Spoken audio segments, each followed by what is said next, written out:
Bom dia, boa tarde e boa noite a você que está presente. Hoje falaremos sobre o papel do NADPH e da glutationa contra o Aerox, que são as espécies reativas de oxigênio. No meu grupo está composto eu, Fabrício Rodrigues, Giovana Lima, Maria Luísa Tomé e Pedro William. Espero que gostem.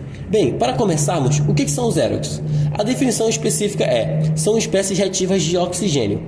Na bioquímica, elas basicamente são oxigênio no seu estado reativo, quando ela possui radicais livres e peróxidos. Ela é basicamente um subproduto do metabolismo celular. Ela é especialmente vinda da respiração mitocondrial. Bem, alguns desses exemplos são o radical livre de hidroxila, que ele pode ser bastante reativo e ele causa danos severos a biomoléculas. E o peróxido de hidrogênio, que apesar de não ser um radical livre, ele pode gerar radicais mais reativos ainda. Bem, no próximo slide podemos falar sobre algumas informações a mais sobre o Aerox e como o consumo de antioxidantes podem acabar diminuindo o efeito deles. Como assim? Basicamente, quando ocorre o estresse oxidativo, há um aumento no número de Aerox, o que faz com que esse aumento cause desequilíbrio e acaba atacando células e tecidos, o que pode causar um envelhecimento e algumas doenças. Muito bem, como é que funciona esse impacto basicamente? Bom, o Aerox ele é produzido na mitocôndria durante um processo normal de produção de energia e cerca de 2 a 5% dele é utilizado ou convertido em Aerox. Isso significa que em condições normais a célula sempre produz uma pequena quantidade de Aerox como subproduto desse metabolismo. E bem, há enzimas que no caso são as enzimas oxidantes na célula, que neutralizam o Aerox e impede seus efeitos deletários. No caso, a catalase, a peroxidase e a superóxido dismutase. Enfim, essas enzimas elas acabam que impedem o efeito de deletérios da Aerox, mantendo o equilíbrio celular. Mas como é que o consumo desses antioxidantes, como laranja, tangerina e tal, é importante? Bom, aqui no slide ele fala que o consumo desses antioxidantes, como a vitamina C e E, que eles acabam bloqueando as reações oxidativas e acaba fazendo a proteção biomolecular. E alguns minerais como selênio, cobre, zinco e manganês, eles são utilizados basicamente para fortalecer o sistema antioxidante do corpo. E alguns compostos bioativos, como na última parte aqui dos alimentos funcionais, como polifenóis, flavonoides, carotenoides e líquor, são antioxidantes eficientes. Bom, os polifenóides eles são presentes no chá verde, vinho tinto e cacau. Os flavonoides são encontrados em frutas cítricas e vegetais. Os carotenoides são pigmentos de frutas mais alaranjados, como cenoura e tomate. E o licopeno ele é conhecido pela ação oxidante encontrada muito em tomate. Basicamente, esses compostos auxiliam na proteção celular contra danos causados por Aerox e além de fortalecer o sistema imunológico e beneficiar a saúde em geral em si. Bem, é isso que eu tenho que falar. Boa noite e muito obrigado. Olá, eu sou a Giovana e eu vou dar continuidade no conteúdo abordado. Como dito anteriormente, os radicais livres, ou EROs, são moléculas já produzidas normalmente na mitocôndria durante seu metabolismo celular. E agora, então, nós vamos entender melhor como que essa via metabólica funciona. Na mitocôndria, os radicais livres são formados principalmente durante o processo de respiração celular. Já na cadeia transportadora de elétrons, que ocorre dentro da membrana interna mitocondrial, elétrons de alta energia são transferidos por complexos proteicos para reduzir o oxigênio molecular, que é o O2, em água, que é H2O.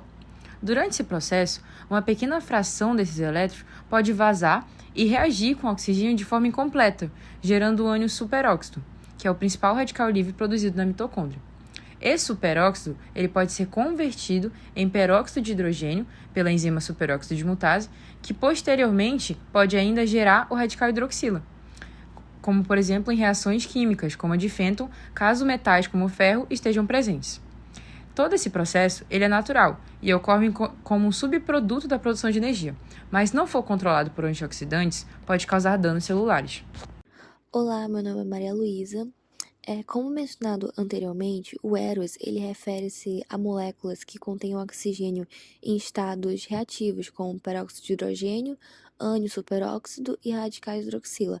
Apesar desses Aeros terem funções extremamente importantes, como a sinalização celular, defesa imunológica, o excesso deles pode causar estresse oxidativo, o que leva a consequências como o dano a macromoléculas, que no caso seriam os lipídios, proteínas e DNA, No caso dos lipídios, iria acometer a integridade em função das membranas celulares, as proteínas iriam modificar os aminoácidos e ocasionaria também na desativação das enzimas.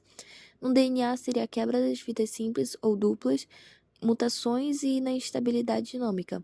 Também acontece a diminuição da funcionalidade mitocondrial, ou seja, as mitocôndrias elas são tanto fontes quanto os alvos de Eros. E esses danos, eles comprometem a produção de ATP, o que aumentaria cada vez mais o estresse oxidativo. Também ocorre a contribuição para doenças crônicas, principalmente neurodegenerativas, como a doença de Alzheimer e Parkinson. Falando agora sobre a importância dos antioxidantes. Os antioxidantes eles são moléculas fundamentais na neutralização de espécies reativas de oxigênio e outros radicais livres. Eles têm a função de proteger a célula contra os danos oxidativos. As principais enzimas antioxidantes é a superóxido dismutase, que converte o ânion superóxido em peróxido de hidrogênio, e a catalase, que decompõe o hidrogênio. O equilíbrio entre a produção de Eros e o sistema antioxidante é crucial para a saúde celular, ou seja, a desregulação desse equilíbrio leva a várias condições patológicas associadas ao envelhecimento e a doenças crônicas.